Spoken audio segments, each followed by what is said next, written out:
Hai,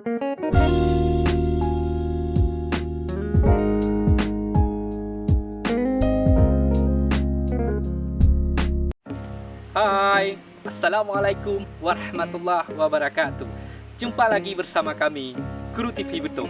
Berhubung kita lagi dilanda virus corona, maka dari itu kita harus mengikuti anjuran-anjuran dari pemerintah.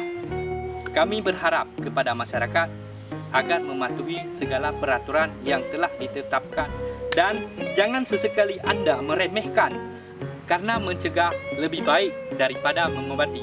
Oleh karena itu, sayangi diri sendiri, keluarga, dan lingkungan sekitar. Berikut adalah tip-tip atau cara-cara pencegahan agar tidak terpaparnya virus corona.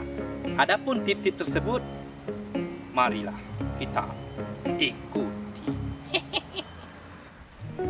Oke, jangan lupa cuci tangan pakai sabun di tempat air yang mengalir. 2. Jika Anda sakit, pakailah masker agar mencegah penularan. Hindari tempat-tempat keramaian. Ayo, Tetap di rumah bersama keluarga. Jangan menyentuh wajah, mulut, mata, dan hidung jika tangan Anda belum bersih. Terapkan social distancing atau jaga jarak minimal 1 meter.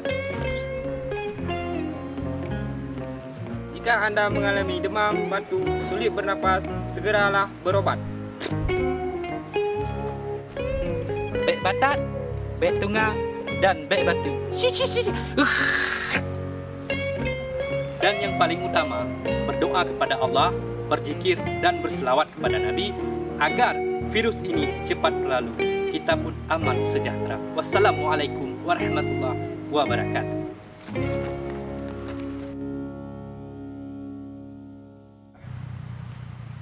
Bukan? Serius bukan? Ya. Dan kami menghinggap